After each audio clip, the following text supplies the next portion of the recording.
Hello and welcome to another edition of Inside the Boulder Bookstore. I'm Arsen and the head buyer and general manager here at the store. Today, as we explore the history of the store as our 50th anniversary approaches, I have a very special guest. I'm here with T.A. Barron. He is a children's book author. He's a local. And we've discovered that T.A. Barron has done more events with the store than any other author. He's done at least 25 events that we've been able to document. So, T.A., welcome aboard. Thanks for being here. It's such a delight to be here, Arsen. Thank you. Can you remember your first book event here, or what it was like when as a new author to have the store right in your community? And yeah, I totally remember my first almost event here.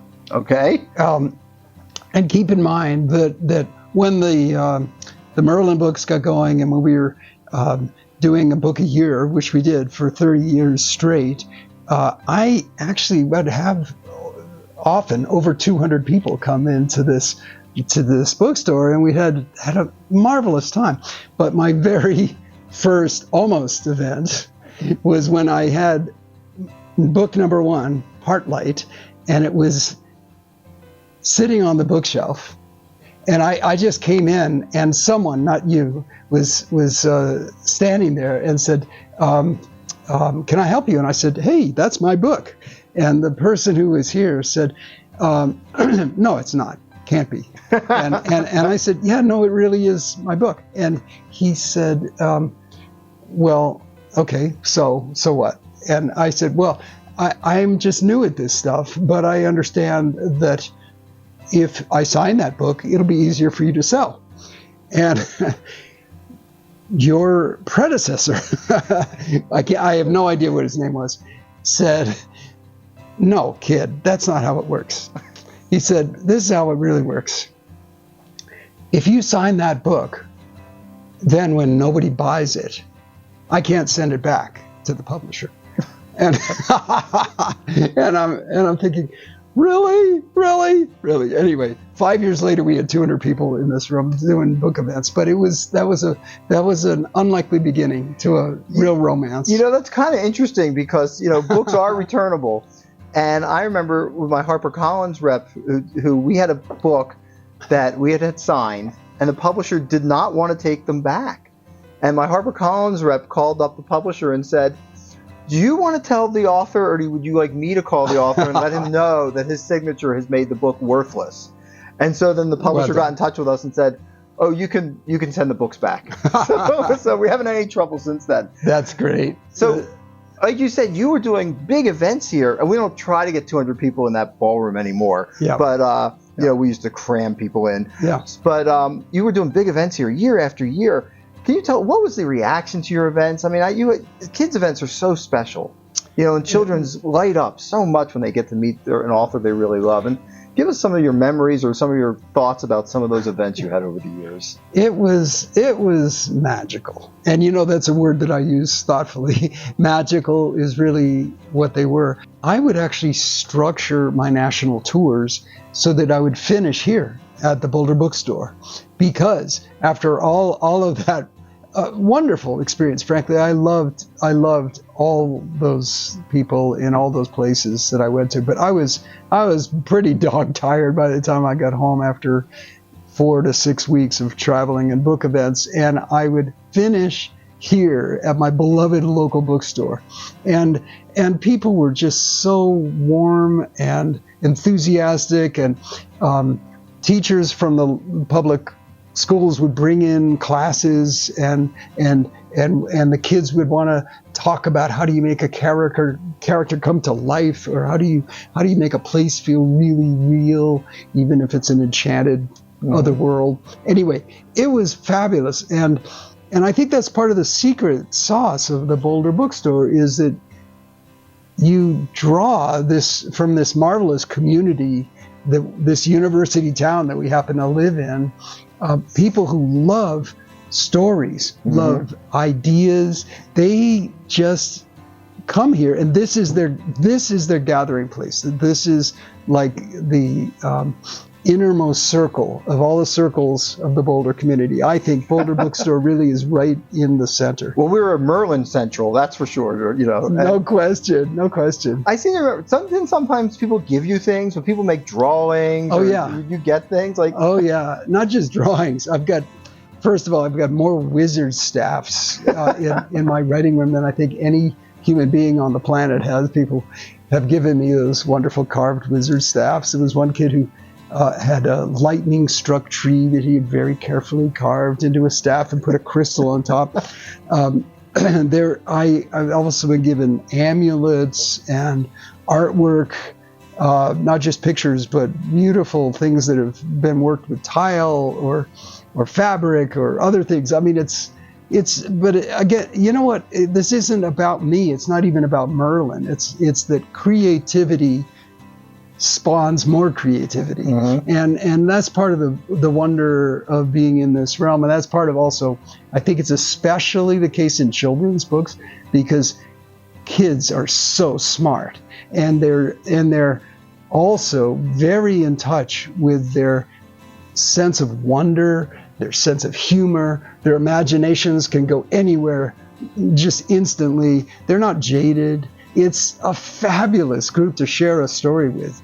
And I always felt that with those conversations, we were co-creating those stories, whether they were about Merlin or Kate or the Ancient One or Tree Girl or whatever, Atlantis. They were only half by me. The other half was this brilliant kid like your daughter who is there owning it and saying, I want to be there, and this is the way I see this place. And it was fabulous.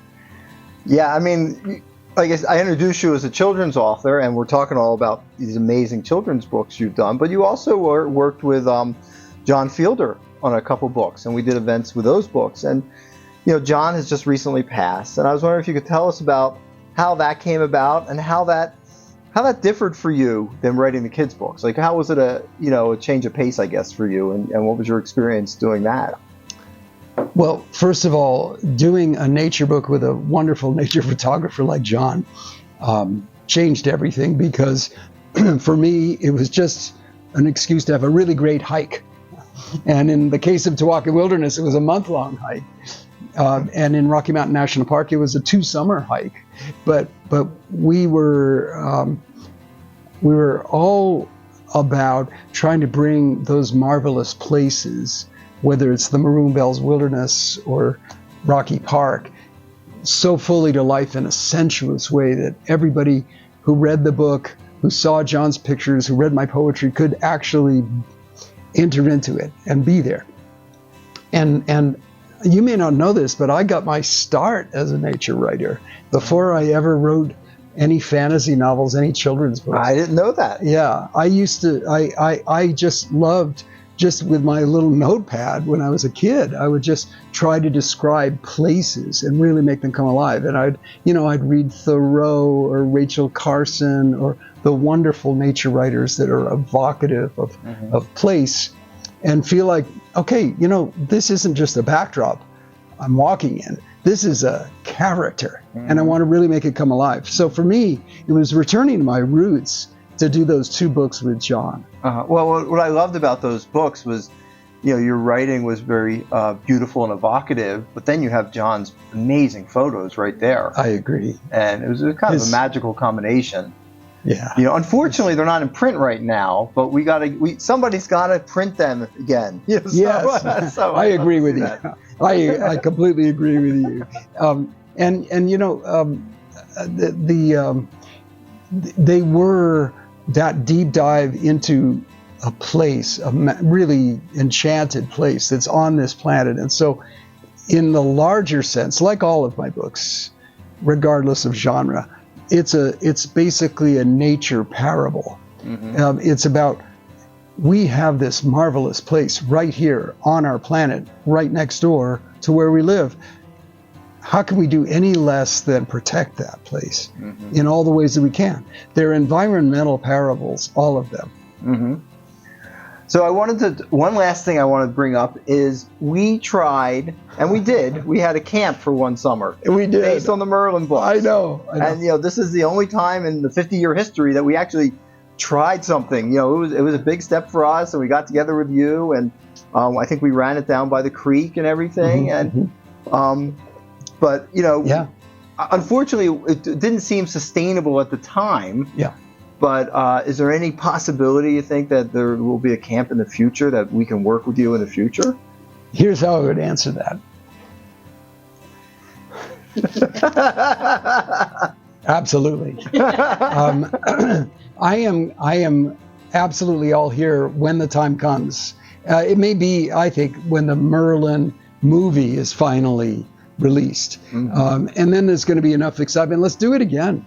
I had a blast that time. Those kids, I guess we had, 15, 16 kids, and and Dimitri, and it was just so much fun. And I brought in people who did the magic of music, and who did the magic of nature, and who did the magic of spell casting. And it was so much fun. Those kids had a blast, but nobody had more fun than me. I would love to do it again, Arsen. All right. Well, we'll wait for any. And is there any word on the movies, or is anything moving with those? Oh yeah, actually, if you were talking to me 4 months ago before the writers' strike and the actors' strike, I would say we were in a really good position. There's a wonderful director on board. There's a really wonderful, terrific, seasoned producer. We have a script that's just ideal. And I've approved everything in the ways that it's a little different from the first Merlin book. It's all for the better because it's a different medium. And I learned a long time ago that it's really not about repeating the story in a visual form. It has to be as good in the visual form as I think it is in the book form, but it actually needs to be a little different because movies are a different way of storytelling, just like a sonnet is a different way of storytelling than an epic poem or a haiku poem. So anyway, I'm very excited. We have a really fabulous team. I met with the director in London last month. Are you allowed to say who it is? I am. His name is Michael Matthews, okay. And he's a real rising star. His first movie that I will say had the worst title of any movie ever made, called Love and Monsters, which has been a big hit for Netflix. And actually, even though it was his very first movie, he got an Oscar nomination for it. And he is so into this. He's loved Merlin his whole life, and he understands how to tell a story. My producer, Gil Netter, actually did Life of Pi and Blindside and some good movies. Just Mercy and a few other really wonderful movies. He's all in. And then our scriptwriter is one of the people who did the Paddington movies, and who's phenomenal. John Croker is his name. All right, great. So, who's English. Anyway, but I think we have the team, plus we have this guy named Merlin, who's hovering over everything. I just want to go back to the bookstore for a second. All right. Arsen, this is a magical place, right? This really is. It's one of those bookstores, and fortunately there are several around the globe, where you walk in and you feel like you're in an enchanted space, and people are here because they love stories and ideas and literature and questions, and the bookstore gives everybody a chance to share that passion. But there was always something extra special about being here in the Boulder Bookstore. And as I said, I would save my book tours, would finish always being here. And it was such a warm, magical bath.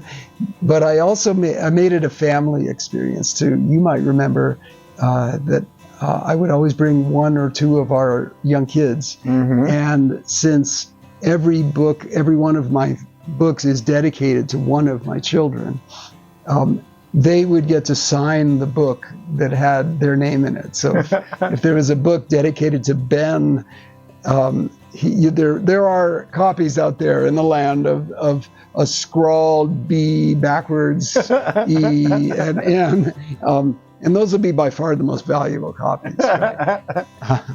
So actually, the truth is, when I would come back from a book tour, I would feel like, the rare and valuable copies are going to be first the ones the kids have signed, but then the next most rare and valuable is going to be the 2 or 3 copies on the planet that I didn't sign during this book tour. I've signed 20,000 copies, and so there must be 2 or 3 somewhere that didn't actually get signed, and those are going to be the ones that sell on eBay for there you go, twice as much.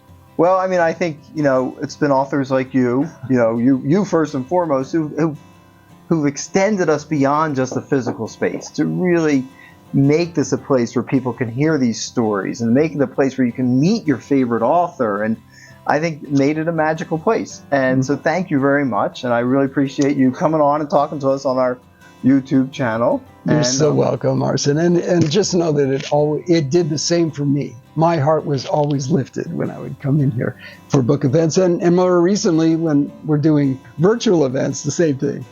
But it's best if we can do in person. Well, I know. Well, you're willing to work with us no matter how it is, whether Absolutely. It's a crazy camp or whether it's a virtual event. So we thank you, and it's all celebrating stories. All right. Well, thank everybody for watching us here on our YouTube channel. If you enjoy what you're seeing, please subscribe. And once again, thank you, T.A. Barron.